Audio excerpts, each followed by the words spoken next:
So in the next 20 to 25 minutes, I will speak basically about 3 chapters, and then it will leave us 30 to 35 minutes to address all kind of questions that I believe David is going to read.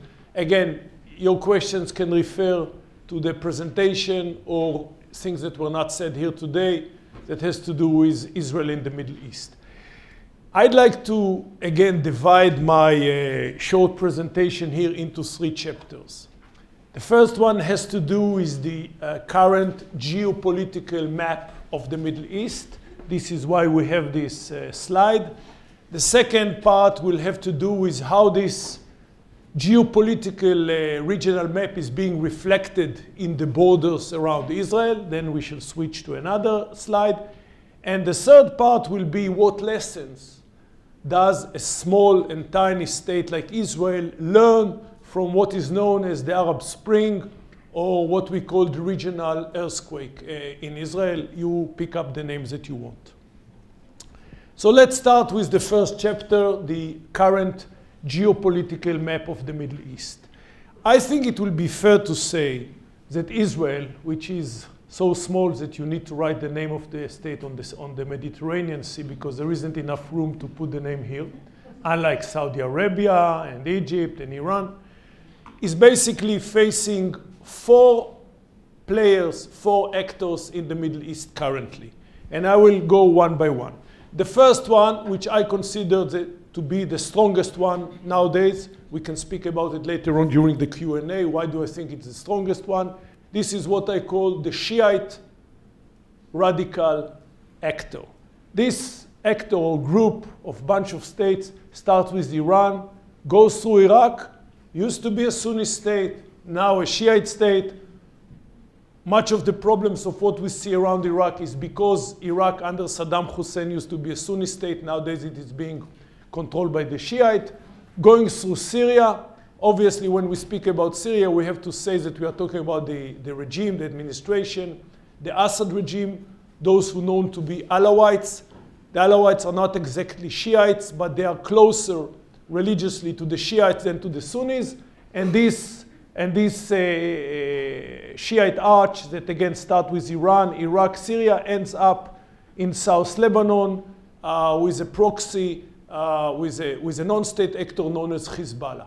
This is the first group that again I call the radical Shia group, and which, to the best of my understanding, they are the strongest among the 4 players that I'm going to present now. The second player, the second actor, is what I call the Sunni moderate state. And those are states that traditionally used to control the Middle East. When I say the Middle East, I'm talking basically about the modern Middle East, the way we know it since the end of the Ottoman Empire, since the Ottoman Empire broke apart in 1917, following the First World War, when basically the Middle East was divided between France that controlled the north and England that controlled the south. So these groups that I'm going to depict now, basically Egypt, Saudi Arabia, Jordan, and the Gulf states, short of Qatar and short of Yemen, which is somewhere in between, is known as the moderate Sunni actor. Again, this group used to be led by Egypt, but nowadays Egypt is so messed up in its own domestic problem. I think it made Saudi Arabia, that usually was reluctant to hold the steering wheel, move from the seat they used to like, which is the back seat, into the front seat, holding the steering wheel because nobody else will do it.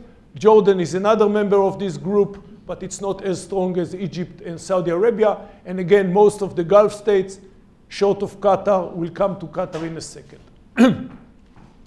Against the failure of this group, of the Sunni moderate group, to face the challenge of the first group, known as the radical Shiite group. And now as a footnote, I will say that this. None of those groups that I'm going to depict now, none of those 4 groups are very happy about a presence of a Jewish sovereign state in the Middle East. That has to be said. And this is given, I guess. This comes as no news to anybody here.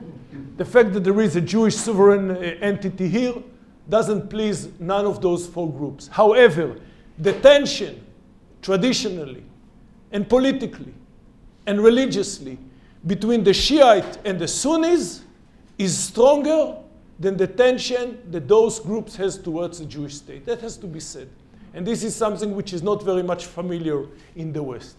So against the failure of the second group to address the challenge that is coming from the first group, the Shiite group, we see the emergence of the third group. This is what I call the radical Sunni non-state actors. And here I'm talking mainly about Al-Qaeda, that is very active here, though their bases are in Pakistan and Afghanistan. And of course, as you all guess, the Islamic State, known also as ISIL or ISIS. Actually, the proper name should be ISIL, the Islamic State in Iraq and Levant. In Arabic, it's called Al-Dawla al-Islamiyya fi Iraq wa Asham. Asham means the Levant, so the word should be ISIL, but whether you call it the Islamic State, ISIL or ISIS, I'm talking about the same thing. And basically, they are based in Iraq, in North Iraq and North Syria. And this is the third group, again, Al-Qaeda and the Islamic State. This group, as I said before, grew up, or the birth of this group is against the failure of the traditional Sunni states to address the danger or the challenge that come from the Shiite group. The fourth group, and the last one, is a group that can be identified as the Muslim Brotherhood. The Muslim Brotherhood, as you all remember, used to control Egypt after Mubarak was brought down, President Mohamed Morsi, until the army took over. But still, the Muslim Brotherhood is a very strong opposition group within Egypt. Another member in this group is the Hamas, which is here in Gaza. Hamas, by definition, if you read the Hamas charter, you can read it in Arabic, you can read it in English. It says very clearly that the Hamas is a chapter of the Egyptian Muslim Brotherhood. But there are also two states which are part of this group. One of them is Turkey, and the other one is Qatar. Turkey is a very interesting case. Again, we can speak about it during the Q&A. On one end, it's a member of NATO. On the other end, if you'll ask President Erdogan, I'm sure he will tell you that he feels much closer to the agenda, to the political and religious agenda of the Muslim Brotherhood than to the political agenda of NATO. As for Qatar, as I said, another member of this group, which also runs a policy which is very close to the agenda of the Muslim Brotherhood. Now let's see how all this regional turmoil or regional chaos, which is an outcome of the Arab Spring, this phenomena that took all of us by surprise in the last 5 years, how it is being reflected in the borders around Israel. So I guess this is Israel that most of you know. How many people here have been to Israel in the past? So I see nearly half, maybe a third of the people, which is good. I will try to show now in the so-called second chapter of my presentation how this regional chaos that I tried to describe in the first chapter is being reflected in the borders of Israel. So if we look to the north, where there used to be, or there's still Lebanon, we don't see Lebanese soldiers anymore. Lebanon is a dysfunctioning state. What we see in our northern border are Hezbollah terrorists, Hezbollah activists, a non-state actor that is controlling a place where a state used to be once. And this is, as you all know, Hezbollah is a proxy of the first group, which is the radical Shiite group. If we look northeast to the Golan Heights, where there used to be Syria once, we don't see any Syrian soldiers anymore. That has to be said. Not that we were so much in love with the Syrian soldiers, But what we see now actually is the presence of another non-state actor, which is known as Jabhat al-Nusra. Jabhat al-Nusra at the front of the winners in Arabic, which is a proxy, this time of Al-Qaeda. Many people think it's the Islamic State. No, Jabhat al-Nusra here is a proxy of Al-Qaeda. Let's leave Jordan and the West Bank for the time being. We'll come back to the West Bank later on. Jordan, I think, currently is a safe place. I basically believe, again, we can come back to it during the Q&A, that Jordan is a safe place. I don't know any other place and any other state in the Middle East that was lamented so often in its history as Jordan, and still at the end of the day, second to Israel, is the most stable place in the Middle East. However, Egypt, the Sinai Desert, which is the buffer between Israel and Egypt, of course it belongs to Egypt since 1979 when we signed a peace agreement with Egypt. Again, unfortunately, we do not see so many Egyptian soldiers. As much as Egypt is a state, I'm not saying that it is a failed state. Unlike Lebanon and Syria, it is not a failed state, it is a strong state. However, their control of Sinai is very weak. We don't see much soldiers. What we see is another proxy, another non-state actor, another terrorist organization known as Ansar Beit el-Maqdis, the people of, if you want, Jerusalem. Beit el-Maqdis is Jerusalem. And this is indeed a proxy, this time of the Islamic State. They pledged alliance to the Islamic State. This brings us to the southwest border of Israel, Gaza Strip. Here we have not one, but two non-state actors, two terror organizations. You all know about the Hamas, which is basically controlling the north of Gaza. Hamas, as I said before, is a proxy of the Muslim Brotherhood, which is in Egypt. But in the south of Gaza, basically there is another terror organization, another non-state actor known as PIJ around Rafah, which stands for Palestinian Islamic Jihad. And this is a unique organization, for they are again a proxy of Iran. They are again a proxy of the Shiite group. They themselves are Sunnis. They are not Shiite. This is a unique example of a Sunni group that work for the Shiite coalition. A Sunni group which is a proxy of the Shiite coalition. This is a unique case, but in the Middle East, everything can happen. So basically, and I think it will be, again, we'll speak about it a little bit later on, but this island of stability, known as the State of Israel, actually the only island of stability in this chaotic ocean of instability, is being nowadays circulated with, not so much with states, maybe only here in Jordan, but unfortunately with many, many non-state actors following the Arab Spring, with all the implications that this has on a state which really lacks any strategic depth, like the State of Israel. We'll come back to it later on. Now let's move to my third chapter, which is basically lessons learned by the State of Israel following the Arab Spring.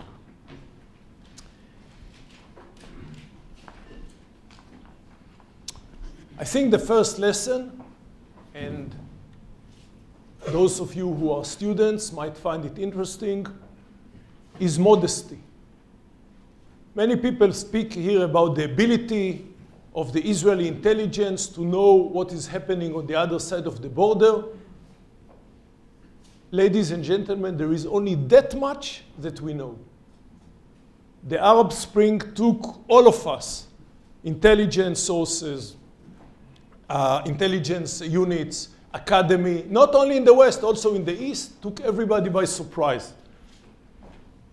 And I think the lesson is that your ability to understand what is happening, what is really happening on the other side of the border in the Middle East is very limited.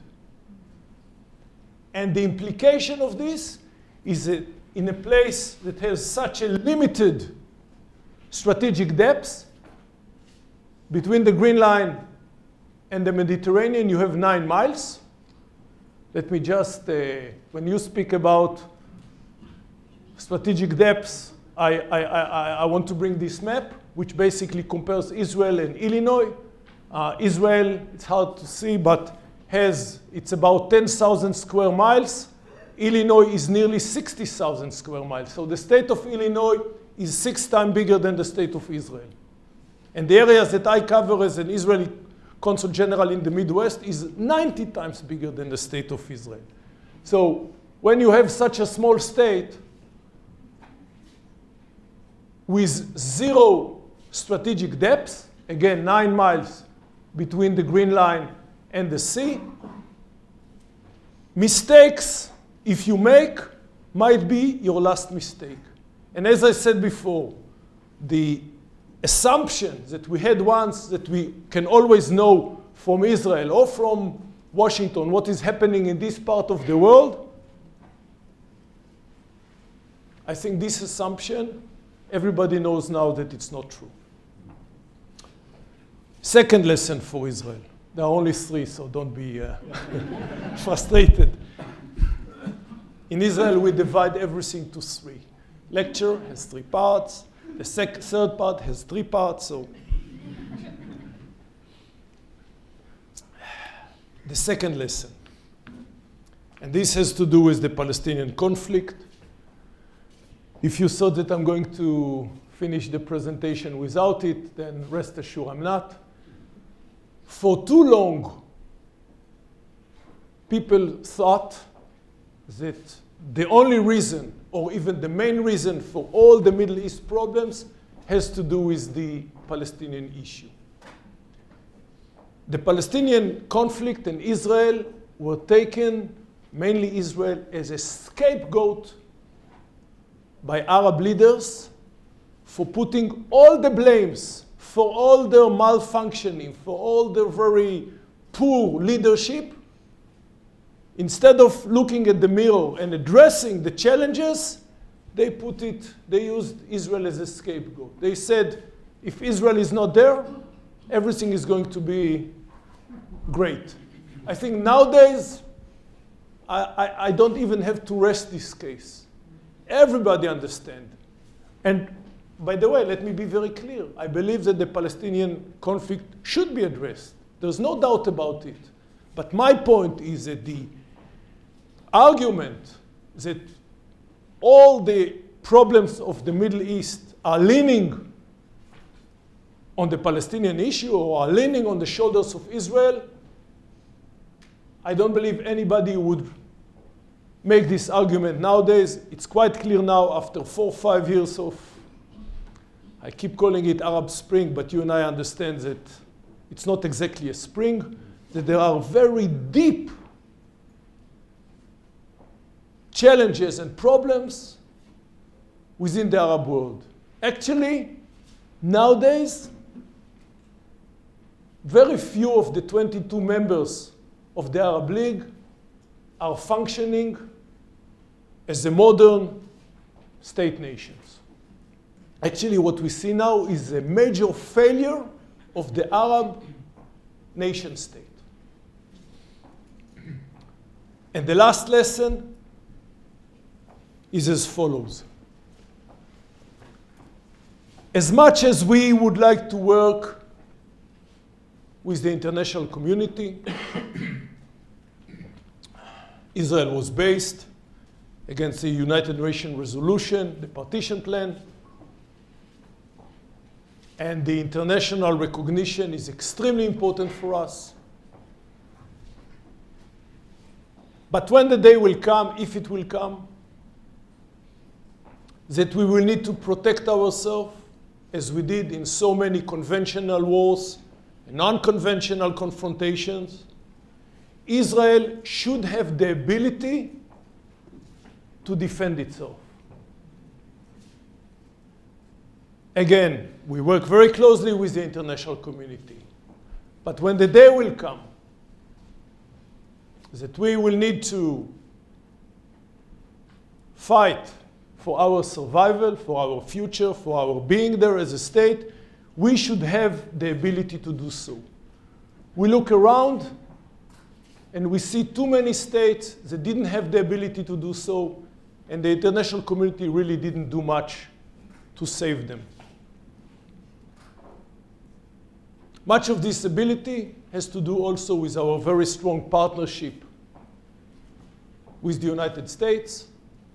Again, this partnership, which is 68 years old, was born when President Harry Truman was the first international leader to recognize the birth of the State of Israel 11 minutes after David Ben-Gurion proclaimed the independence of the State of Israel.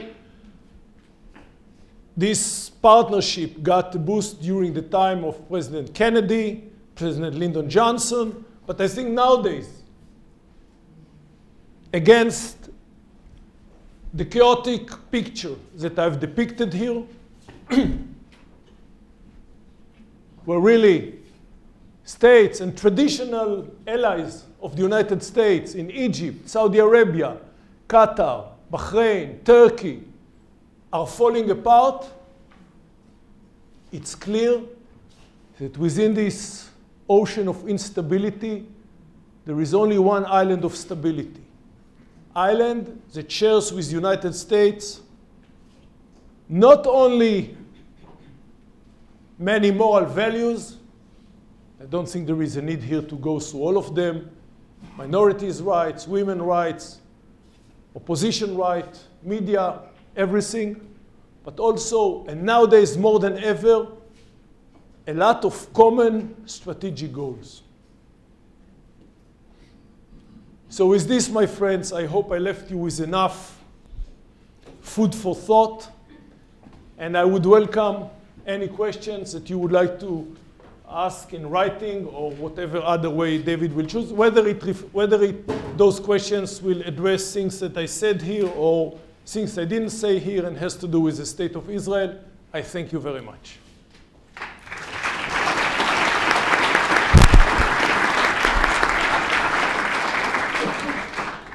Thank you, Mr. Consul General. Please write your questions down, and Heidi and Sammy will pick them up. While you're thinking about how best to frame your question, I'm wondering if you could explain to the room why the nation of Israel did not feel a need to have a constitution when it was created in 1948. I will tell you something, David and my friends, that some of you might find controversial. First of all, to answer your question, the reason why we don't have a constitution is that, as you know, Jewish people, I'm sure there are some Jewish people here, and you have many Jewish friends, are very, how should I put it diplomatically, opinionated people. We have religious, we have ultra-religious, we have secular. We used to have Ashkenazi and Sephardi. I say we used to have, we still have, but I think the tension between Ashkenazi and Sephardi was diffused. The tension between the religious, the ultra-religious, and the secular was not refused. Again, if you have a question about it, I can address it. The main reason why we don't have a constitution is this tension. So what we have is a proclamation of independence written by David Ben-Gurion and signed by our leaders, our John Hancock at the time, and the rest of the leaders. I must tell you one thing. When I was younger, and this is what you might find controversial, I thought that what we miss in Israel, what we need is a constitution to make the system more stable. After 4 years in America, I also learned to appreciate the fact or the importance of a lack of a constitution. So this is my take. Again, you might find it controversial. I think if the society is strong enough, if the glue is strong enough, then there isn't any need for a constitution. But if the society is so polarized, talk about Israel, not about America, then sometimes even constitution doesn't work. Please. In 50 years, Greater Israel will be majority Arab. How is a Jewish state sustainable in this setting? The only way, so first of all, again, the question has to do with Greater Israel. So I assume that the gentleman or the lady who asked is talking about the Palestinian issue. Let me first of all give you some statistics. As you know, in Israel itself, we have 20% Arabs, 80% Jews. Among the 80% Jews, you have 70% non-ultra-Orthodox Jews, 10% ultra-Orthodox Jews, and 20% Arabs. In 2049, which is about 34 years from now, statistics shows us that if the current natural growth will continue, the 20% Arabs in 35 years, I'm talking now about Israeli Arabs who lives in Israel, will go from 20% only to 23%. They became a little bit like the Ashkenazi Jews. They don't have big families. The Haredim, the ultra-Orthodox that are currently 10%, will grow from 10% to 27%. This leaves the non-ultra-Orthodox Jews, which currently bears most of the responsibility for the Israeli economy, only at 50%. So we know that we have a challenge.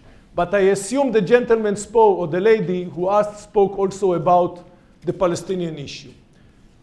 I think the question is the right question, and I believe that unless we shall have a political divide of the state between us and the Palestinians, we are going to have an issue. And indeed, if you would like to maintain the DNA, the identity of Israel as a state which is both democratic and Jewish, there is no other way but to have a political separation. Now, this is one of the things which is easier said than done. Basically, you don't speak anymore about one Palestinian entity. You're talking about two entities. You have about 2.4 million Palestinians here, 1.8 million Palestinians here. The Palestinians here are under the administration of the Hamas. That states very clearly in the charter that I drew your attention to, that there is no room for a non-Muslim sovereign entity in the Middle East, let alone a Jewish one. So, while most of the people in Israel understand that this is the only solution which is viable, the political separation, unfortunately, currently following this, the breakdown of the Arab modern political system, this solution, which everybody knows we'll have to address one day, unfortunately doesn't look very imminent, very immediate. We have four questions on the Iran deal, so I'll see if I can synthesize these so all your questions are addressed. If you could please comment on the recent Iran nuclear deal made by the Obama administration, and is it beneficial or detrimental to the security of Israel? So let me say a few words about the Iran deal that really casted the shadow also that has to be said on the relationship between Israel and the US last year. In a nutshell, I think it will be fair to say that for the people in Washington, which is somewhere there, west of the Middle East, by the way, I'm not going to get into it now, but some of the reasons for the huge differences in the understanding of this geopolitical map has to do, that has to be said, with the 6,000 miles that are the difference between the people who set the Israeli agenda in Jerusalem and Tel Aviv and the people who sit in Washington. This buffer influence also the agenda. That has to be said.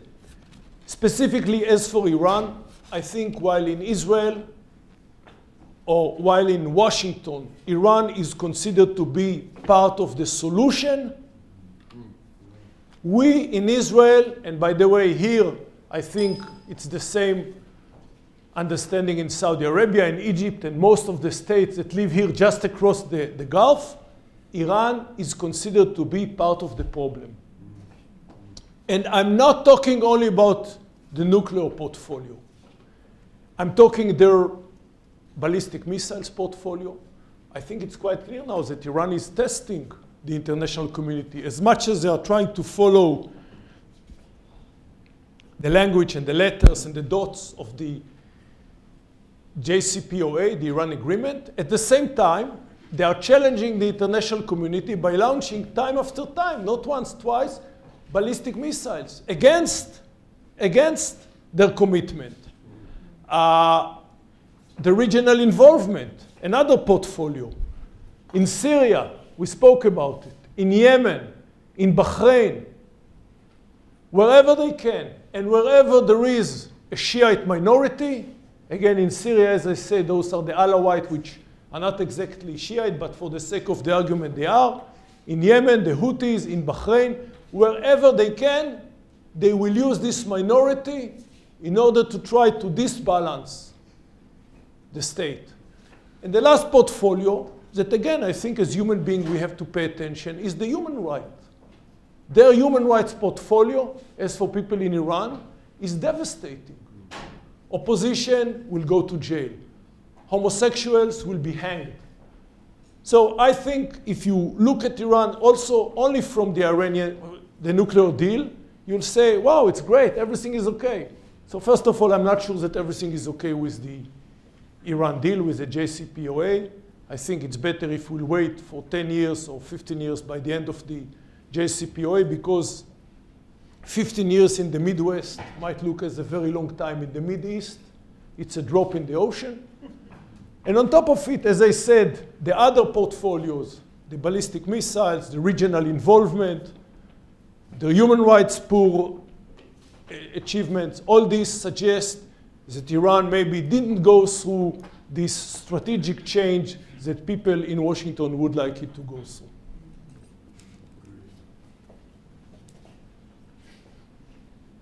The root of the word terrorism is the word terror, which is a psychological state of fear.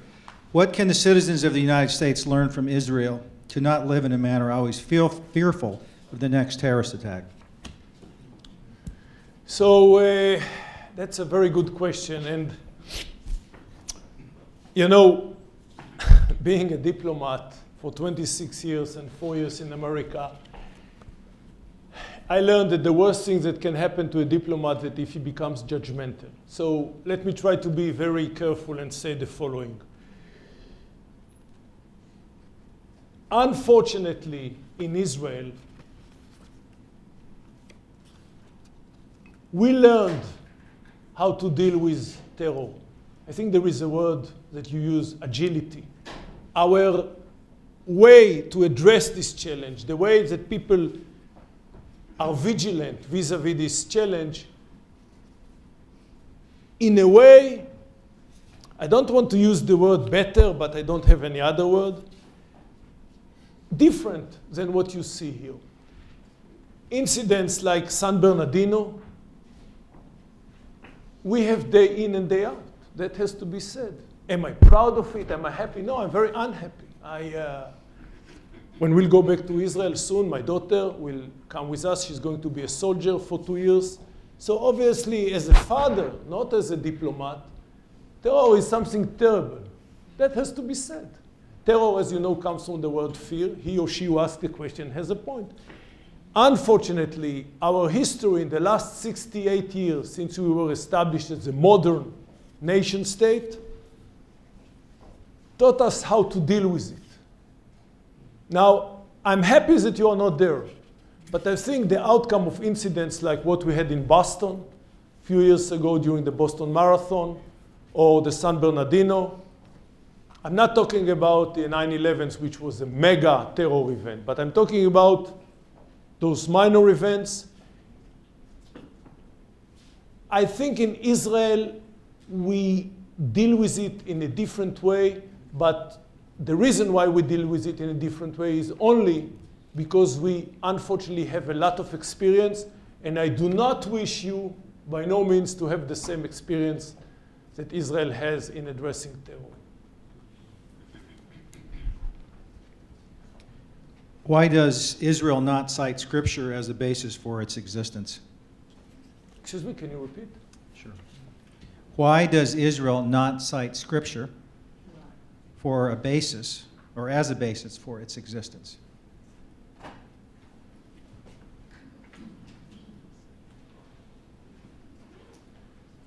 What does it mean, Scripture, in what sense? The Tanakh. Okay. First of all, many of us do.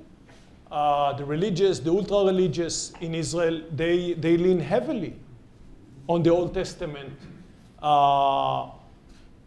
to prove that our being in the Middle East is legal, is ancient, is historical. The way it works now in the international community is that it's hard to lean on religious texts like the Old Testament, the New Testament if you want, to prove your legitimacy. So let there be no mistakes. The Bible is an essential part of our legitimacy. But it's not only the Bible. Jews have always lived in the state of Israel.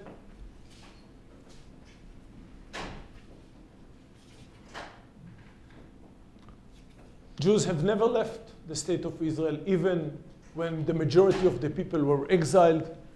I think if people had illusions in the past that the Jewish question, as it was described, can find a solution in other places outside of Israel, unfortunately, the Holocaust proved that this is not the case.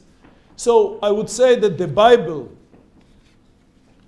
the Old and also a little bit the New, is part of our claim for this land. It's an important part, but it is definitely not the only part.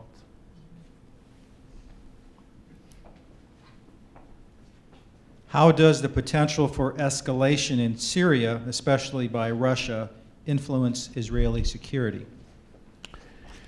So this gives me a chance to speak a little bit about what's happening in Syria.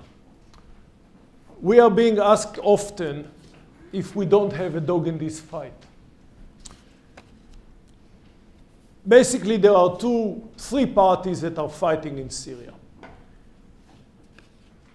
There is the national Syrian opposition, which basically doesn't have an anti-Israeli agenda, but unfortunately squeezed between the Al-Qaeda, squeezed between, the Islamic State and Iran. They are the weakest part of this chain, the weakest link of the chain. So they are not actually a serious player. Among the two serious players, the Alawite, the regime which is again was pushed to the west in this narrow place between Damascus, Aleppo, and the Mediterranean on one end, and the Islamic State on the other end. We don't have any partners in this fight. Both of them, it's quite clear that if they will control Syria eventually and will manage to defeat the other party, they will turn against Israel.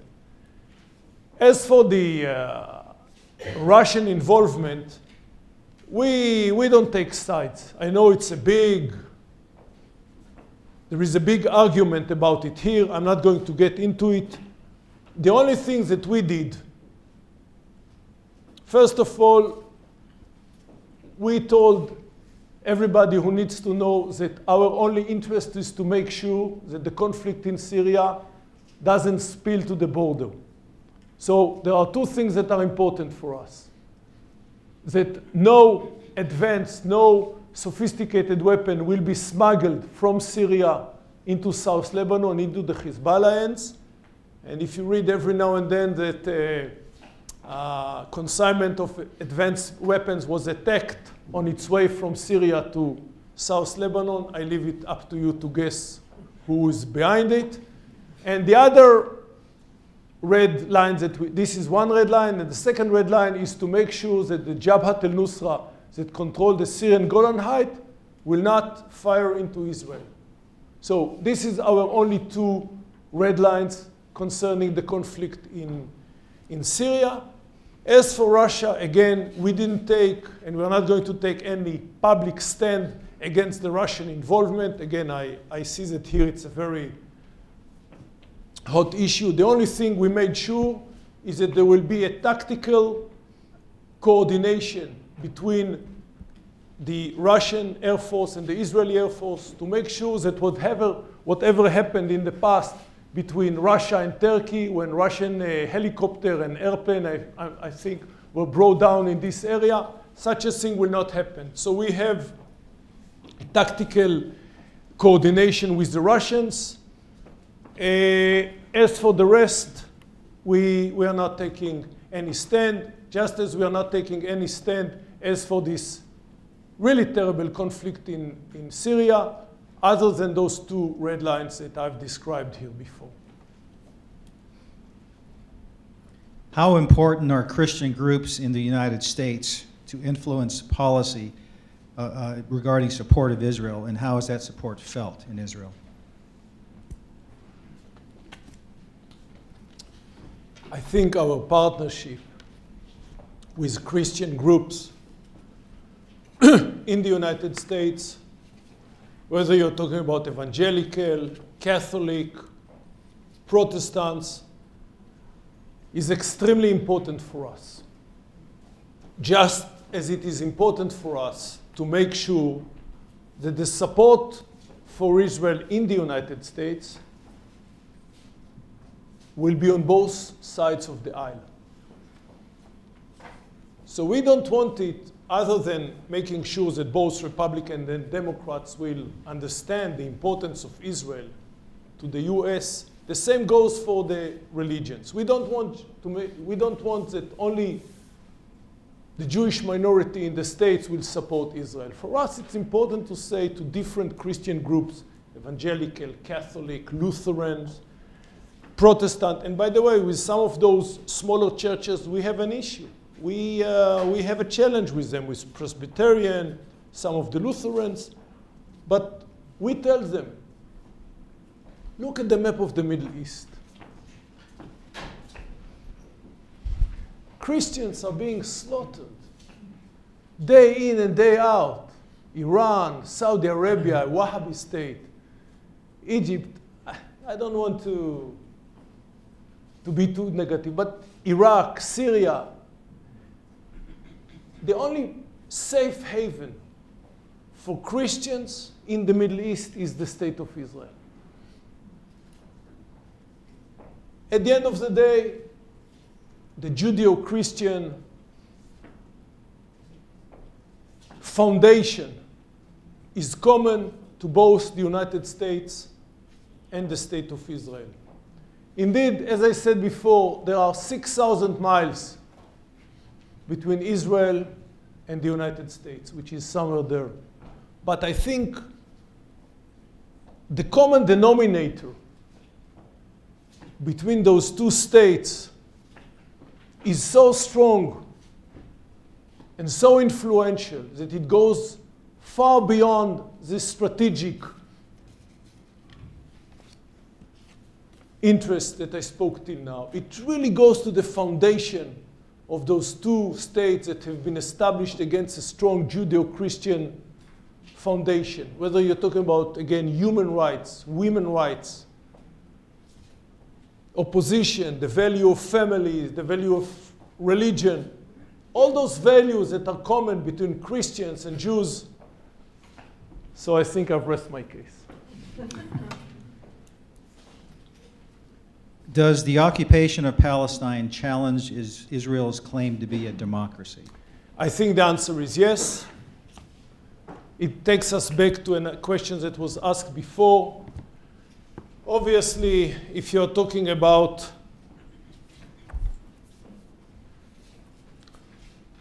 $8 million citizens of the state of Israel, of which 80% are Jews and 20% are Arabs, 2.5 million Palestinians here, 1.8 million Palestinians here. Obviously, this is a very sensitive balance. As I said before, I think a political separation known as the two-nation-state solution, not two-state solution, but two-nation-state solution, is at the end of the day the only viable solution which is being recognized and supported by a big majority of the Jewish people in Israel. However, as I said before, this regional chaos that we are witnessing now makes the people who live here more defensive. That has to be said. Twice Israel have pulled back from Arab lands, in 2000 from South Lebanon, and in 2005 from Gaza. In return, we didn't get peace. What we got is barrage of fire from South Lebanon, from the Hezbollah, barrage of fire and missiles from Gaza. We do know that this is the solution. However, many Israelis, unfortunately, are becoming skeptical. So I think what needs to happen is that the dust to settle, for mutual confidence to be built, and only then we can go ahead and reach this political separation.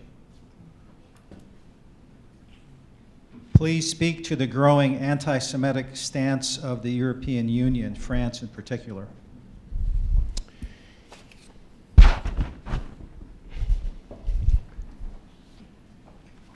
I think the question of anti-Semitism, mainly in Europe,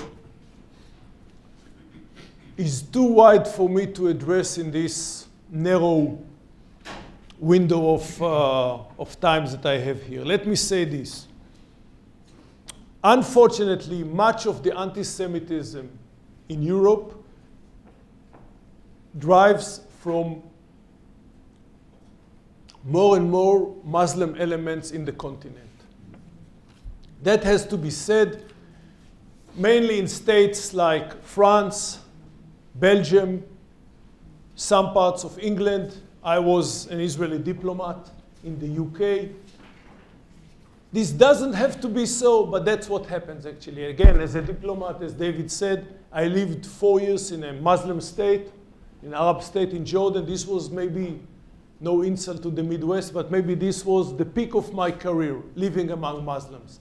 And yet, unfortunately, we see that much of the new anti-Semitism against the old anti-Semitism, which was very different, that we saw in the 30s and the 40s in Europe, that ended up in such a horrific and terrible way for the Jewish people, what we see now is a new form of anti-Semitism.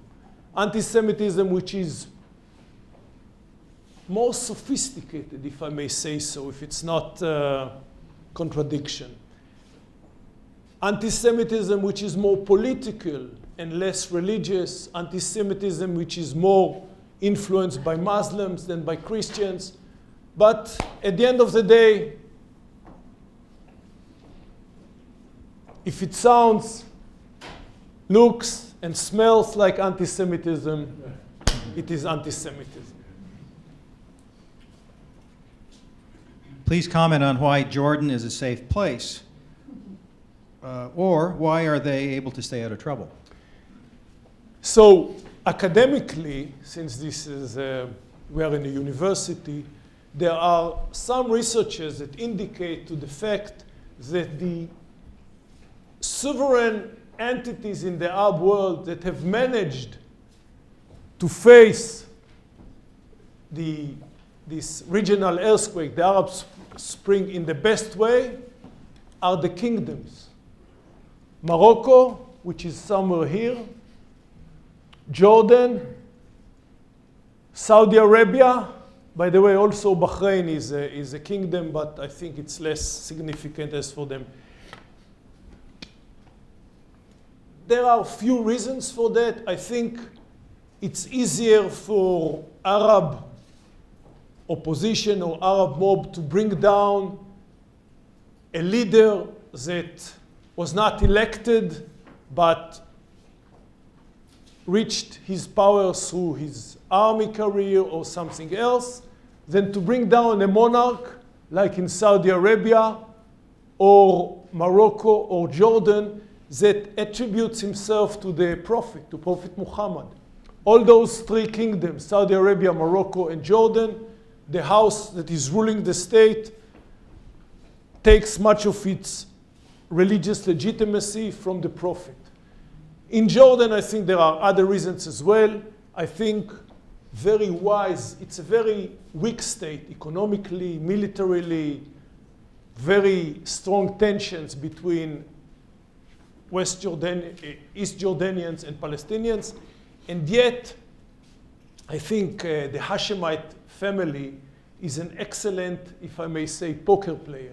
With very little cards, they manage to do a lot.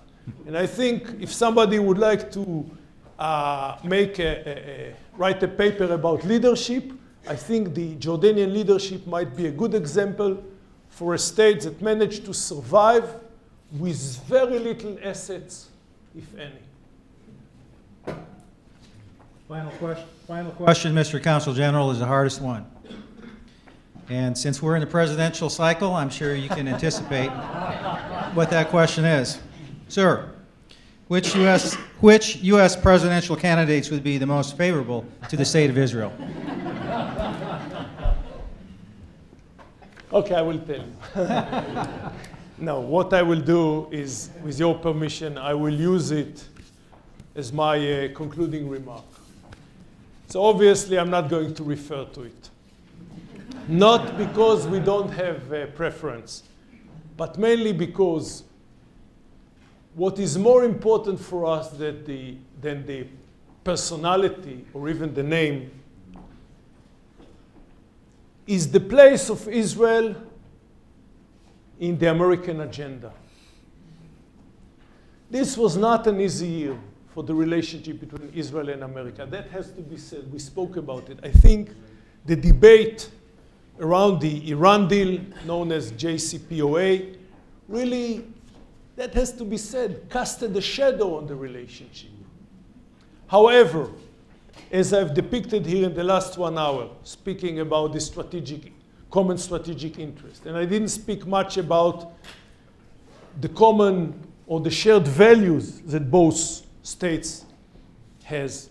I think that should be clear to both sides of the aisle. And I know how polarized both sides of the aisle are. I'm following the news very closely. This is my bread and butter. I know how polarized. I know only one state which is more polarized than this state, which is the state of Israel. So I know something about polarization. And yet, I think this was always the case since 1948, since President Truman, again, was the first international leader who supported the establishment of the Jewish state 11 minutes after the proclamation of independence by David Ben-Gurion, 14th of May 1948. Since then, and mainly today with everything that you see around, I think that should be clear to everybody on that side of the aisle or the other side of the aisle, that this partnership, this strategic partnership, not only makes Israel stronger, but makes also America stronger. So for us, he or she, who will get into the White House in January, 20th of January 2017, the name is less important. What is important is the understanding that this strategic partnership makes both sides stronger. I thank you very much. Thank you.